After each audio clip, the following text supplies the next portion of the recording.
the sound on, might help.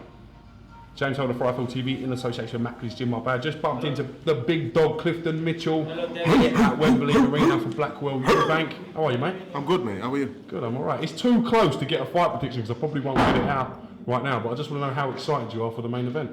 I'm really, really excited. Yui Fury against... is that... No, sorry, it's not the main event. Sorry. Oh, yeah, Chris Eubanks and Blackwell. I feel this fight is going to be very, very, very interesting, and I think no matter what happens, they are going to take... They're going to shorten everybody's career, this fight should do. If it turns out the way I think it is, going to be an absolutely monstrous fight. I can't wait to see it. I'm glad to be in the building. Yeah. It's just a pity that they didn't buy more tickets for it, because a fight of this magnitude should have been sold this place out.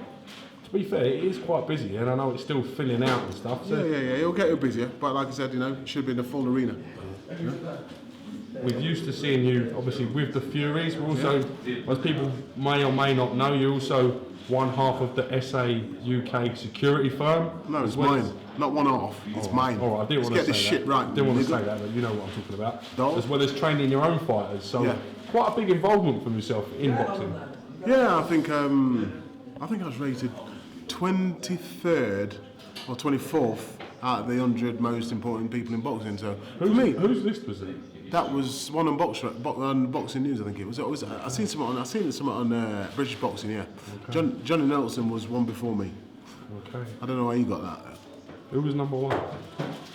I think it was. I can't remember. Who's number one. You can't remember who number one was. It can't be that much of a good list then. No, because I was looking at where I was. I wasn't trusting anybody else. Honestly, I want to talk a little bit about your fighter, Dave Allen. Ryan. How is he? Dave Ryan. I want to talk a little bit about your fighter, Dave Ryan. Yeah. Last time we saw him out against John Wayne Hibbert, tough sort of night for him with his sort of the back injury he sustained during the fight. Yeah, you know, it's part of boxing. Shit happens.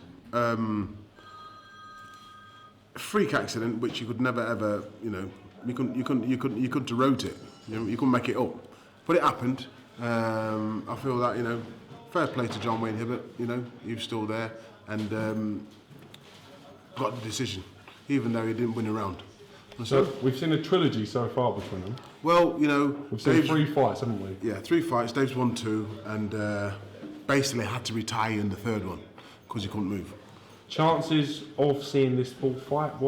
There's no chance of seeing a full fight for the simple reason that Dave Ryan was mandatory for the Commonwealth belt, and the yellow, no spine coward has given the title up rather than be a man and defend his belt. Has given it up. He can say whatever he likes. I know that he won't be able to sleep good at night, knowing that people would think more of him if he'd have took that fight, no matter what, because he won the fight under false pretenses, and he's gave it up rather than face his fears. I can understand why he gave it up to a degree, but I think people have a lot more respect for him if he'd have took the fight than if he pussied out like he did.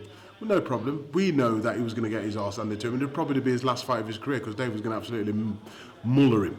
But some people have got a yellow streak running down the back. Say what's on your mind. I won't say what. I'm kind of pulling my words a little bit, but I really do feel that is yellow coward. That's what I'm going to call you. You're a coward, and you can't say anything. Yeah, I'm going to say you're a coward because you wouldn't give your title up. Why would you give your title up and then say I didn't know anything about it? You know everything about his John Wayne Hibbert. You and I told you he was rubbish, didn't I? You and Carl Greaves. And what's Carl done? What's Big Arms done? How's he involved in this? Carl Greaves is his manager, and he's trying to say, oh yeah, we've told him. You can't tell anybody. As a fighter and as a man, you should defend that title, especially the way that you lost that title. That Dave lost it and you won it. You won it on a false pretense, and to give it up and be a pussy about it, that's completely up to you. But I know that you've got no arsehole, mate. You're an absolute coward. As simple as that, coward. That's why you give it up, because you're a coward. But then again, if you want your career to have longevity, I wouldn't fight Dave Ryan either. So I can understand, but I couldn't sleep or sit comfortably knowing that I've done what I've just done. Dave Ryan, will he now fight for the vacant title? What's going on from here? Dave was supposed to box Garrido on the Lion. Yeah, the Lion, Garrido, and he's pulled out because he says to box Dave Ryan you've got to be 200%, and he's not. Then again, to be fair, he just had 2 good wins. He beat Two very good wins. Yeah, he's had 2 good wins, and he's thinking, why go and box somebody for an 8-rounder when it doesn't really mean anything? So I can understand why he's pulled out, because I'd be saying to my fighter as well, why you want to do this? Might as well wait for a title. So I don't know what Eddie and John Wish has got in the pipeline for him, but what we're looking at is if the Scottish kid, what's his name? Willie Lemon? No. The other one that's boxing for the world title. Oh, Ricky Burns. Yeah, Ricky Burns. If Ricky Burns win, and we can get a defence against his world title for Ricky Burns, that'd be a good fight. That would be a proper scrap. Because you've got 2 proper warriors in there. But you know what? No, I haven't got a clue what they want to do. I'm not bothered who we fight, as long as we just want the most money. That's what it boils out to. Because Dave will fight anybody. He don't care. We don't pick and choose. I'm not fighting him. He's southpaw. I don't want to fight him. He's a big puncher. He's this. He's awkward. We'll get in there with anybody. So it doesn't really, for me, it doesn't matter. Congratulations.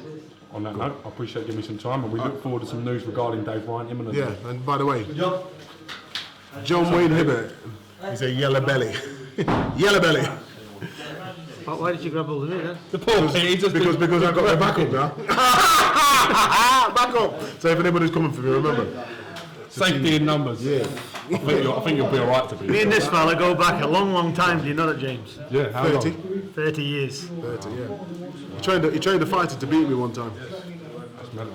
Oh, well, he only got knocked out, so alright. No, he told me, he says, it's with the right hand as he comes in. 30 years, just think about it. I was one. Says it all. 31. Okay, you had a big paper around you did, uphill. Telling you. How old you are, James? 31? Hard innings, mate, yeah. Hey. You know what I mean? Peter McDonough had a good fight. Yeah. Speaking of someone that's had a hard innings, what's happening, Pete? You alright? Yeah, good mate. Yeah, good. That's right.